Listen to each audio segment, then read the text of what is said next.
Hey les bang, j'espère que vous allez bien, en tout cas moi ça va nickel. On se retrouve aujourd'hui pour une nouvelle vidéo sur les qualifications du 13 août pour la Champions League avec 10 matchs que j'ai sélectionnés pour vous.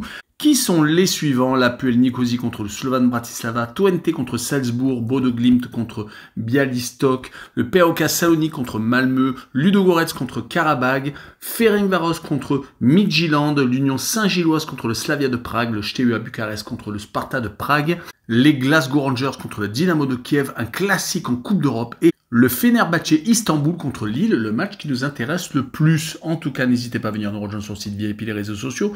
Tout est à l'écran et en description. N'hésitez surtout pas à mettre vos pronostics, vos critiques positives ou négatives, votre petit pouce et abonnez-vous. On est en train de tutoyer les 17 900. Merci encore. On attaque par la première rencontre qui opposera l'APL Nicosie au Slovan Bratislava au match aller. Il y a eu 2-1 pour le club slovaque.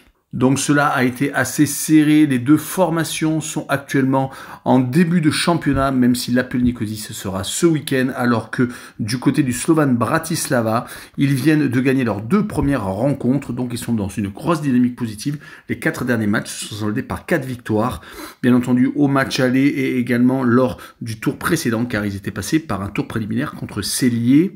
Un club de Slovénie, en tout cas, avec 4 matchs, 4 victoires sur les 4 derniers matchs, c'est plutôt intéressant. Du côté de l'APL Nicosie, donc pour l'instant, c'est plutôt des partages de points. Une victoire, 3 nuls et une défaite lors du match aller. Ils ont tendance à se faire accrocher quand même assez souvent. C'est pour cette raison que sur cette rencontre, je verrai le Slovan Bratislava s'imposer 2-1 à l'extérieur, avec la double chance N2 et une cote à 1,71. Et on enchaîne avec Twente contre Salzbourg, une belle opposition au match aller. Les Autrichiens s'est imposé 2-1. Le club batave a gagné son premier match de championnat à l'extérieur à Nek-Nimeg. Donc c'est plutôt intéressant, même si sur les 5 derniers matchs, toutes compétitions confondues, ils ont fait beaucoup de matchs nuls lors des matchs amicaux contre des équipes comme Motherwell, un club écossais, Saint-Tron, un club belge, et Schalke 04, une équipe de Bundesliga 2. Et il va surtout falloir attraper ce but de retard contre une équipe de Salzbourg qui, de son côté, enchaîne les victoires. Et ils ont surtout attaqué leur championnat national par 2 succès contre Graz AK et contre une équipe de Linz. Et surtout 8 buts marqués lors de ces 2 oppositions. Et si on prend les 5 dernières rencontres, on peut s'apercevoir qu'ils ont marqué déjà 20 fois.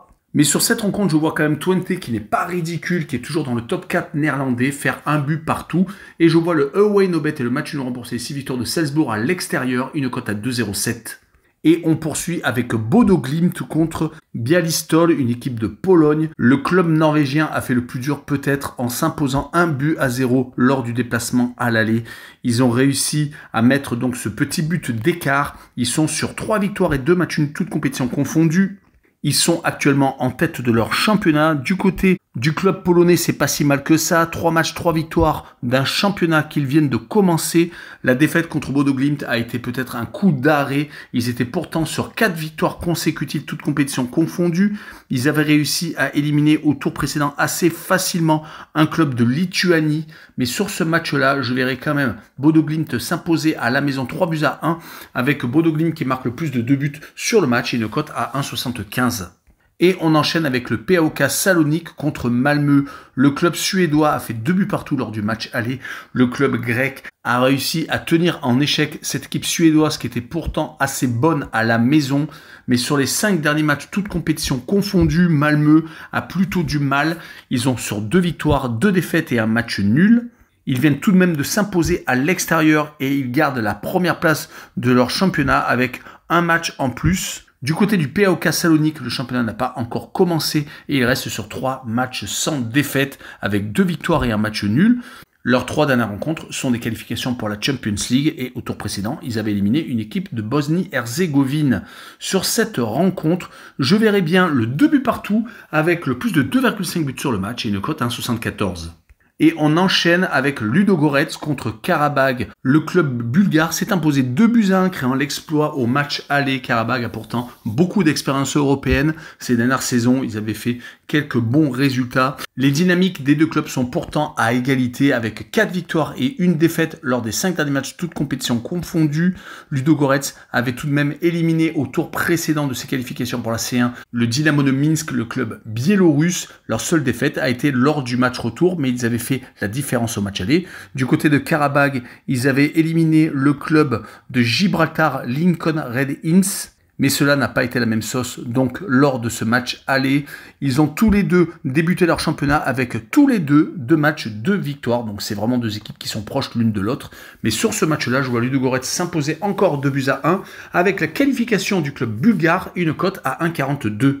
Et on poursuit avec Ferencváros contre Midtjylland, le club hongrois qui va recevoir le club danois. Lors du match aller, Midtjylland a pris 2 buts d'avance, donc ils partent avec des certitudes et ils ont surtout gagné leurs 4 derniers matchs, mais ils ont tous été à domicile, que ce soit en championnat ou en qualification pour la C1. D'ailleurs, actuellement, ils sont avec 8 points et 4 matchs disputés à la 3e place de leur championnat. Du côté de Ferencváros, le championnat hongrois vient de débuter et 2 matchs, 2 victoires, donc ils sont très bien placés, dommage qu'ils se soient inclinés à l'extérieur lors du match aller. Sur cette rencontre, je verrai bien un partage de points, 1 but partout, avec les 2 équipes qui marquent et une cote à 1,66. Et on enchaîne avec une très belle opposition entre l'Union Saint-Gilloise et le Slavia de Prague au match aller. 3-1 pour le club de République tchèque, il n'y a pas eu photo. Et quand on voit le dernier match de championnat de l'Union Saint-Gilloise à l'extérieur, perdu 4-3, on s'aperçoit qu'ils prennent beaucoup de buts. La saison dernière, c'était une de leurs qualités de ne pas prendre et de réussir à tenir un résultat, en tout cas cette saison. Ce n'est pour l'instant pas la même chose, il va falloir resserrer les boulons.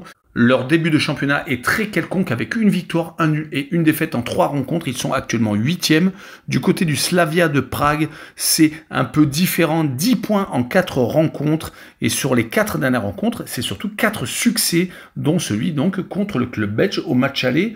Sur cette rencontre, je verrai l'Union Saint-Gilloise s'imposer quand même 2-1 à la maison. Et je verrai les 2 équipes qui marquent avec une cote à 1,62.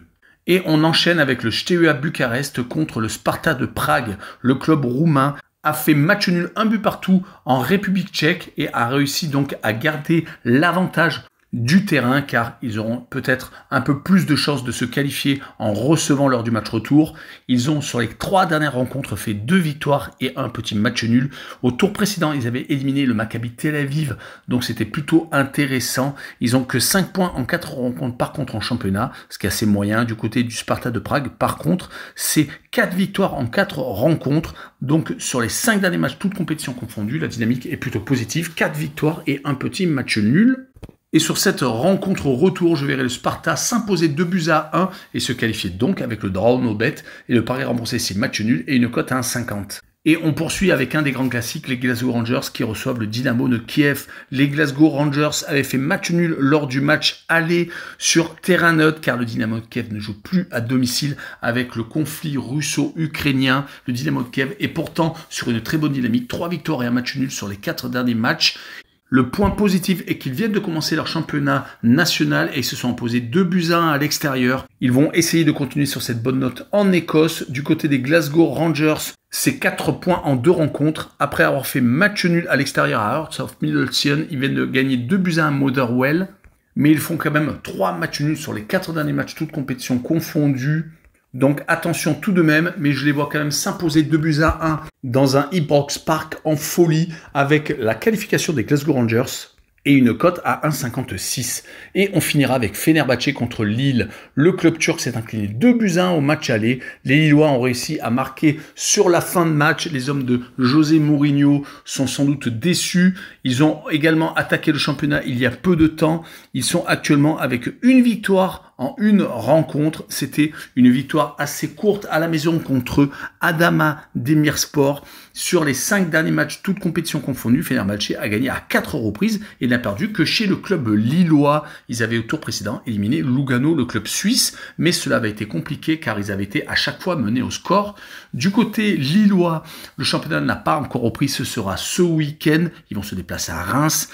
Ils sortent de beaucoup de matchs amicaux avant cette rencontre aller contre Fenerbahçe et ils avaient eu des résultats plutôt moyens, une défaite contre Wolfsburg, le club allemand, un match nul contre Genk, un club belge et également 2 victoires contre le Celta Vigo, un club espagnol et la Gantoise en début de préparation, un club belge.